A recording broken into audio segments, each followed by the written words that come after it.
সালামু আলাইকুম রহমতুল্লাহ। সিরিয়ার সিদনে কারাগারের নির্মমতা কে না শুনেছে।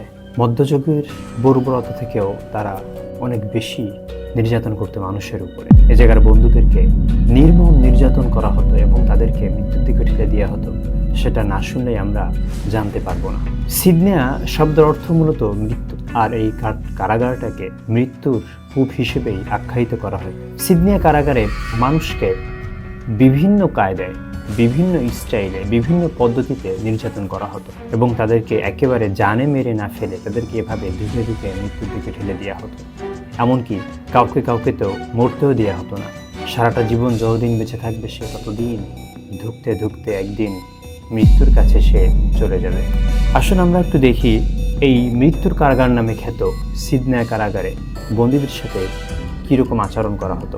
এদেরকে যে বিভিন্নভাবে হত্যা করা হতো এবং শাস্তি দেওয়া হতো, বন্দীদের মুখ থেকেই শুনতে পেরেছি। এক বোন তিনি বলেছেন, তার বয়স যখন 21 বছর তখন তাকে গ্রেপ্তার করে নিয়ে যাওয়া হয়। এখন বয়স তার 33 বছর। তার উপর যে কীরকম নির্মম নির্যাতন চলেছে, তার উপর কত পাশবিকতা করেছে সিরিয়ান বাহিনী, একটা ভাষা প্রকাশ করা যায় না।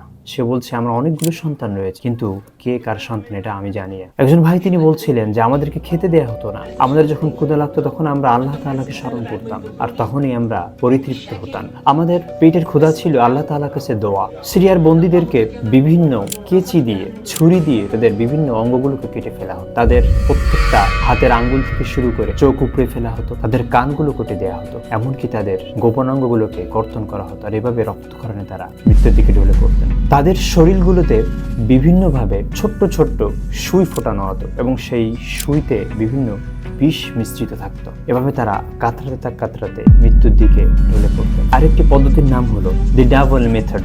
এটা হচ্ছে একটি গাড়ির চাকার ভিতরে একটা মানুষকে এভাবে ভাঁজ করে ঢুকে দেওয়া হতো। তাকে বিভিন্নভাবে চাপ প্রয়োগ করা হতো, শরীরের বিভিন্ন জায়গায় নির্যাতন করা হতো। দীর্ঘক্ষণ এভাবে রাখার ফলে তার মেরুদণ্ডের সমস্যা হতো এবং একটা সময় মেরুদণ্ড অকেজ হয়ে যেত, প্যারালাইজড হয়ে যেত। আমরা দেখেছি সিরিয়াতে যে সমস্ত ভাইয়েরা বন্দীদের সাথে মুক্তি পেয়েছেন, অনেকে নিজের নামও বলতে পারে না, অনেকে ওকে চিনতেও পারছে না, অনেকে প্যারালাইজড হয়ে গেছে, দাঁড়াতেও পারে। এভাবে করে দিনের পর দিন সিরিয়ার সিদনেয়া কারাগারে শুধুমাত্র আসাদ সরকারের বিরোধিতা করার কারণে তাদেরকে নির্মম নির্যাতন করা হয়েছে এবং কত মানুষকে গুম করা হয়েছে তা কেউ জানে না।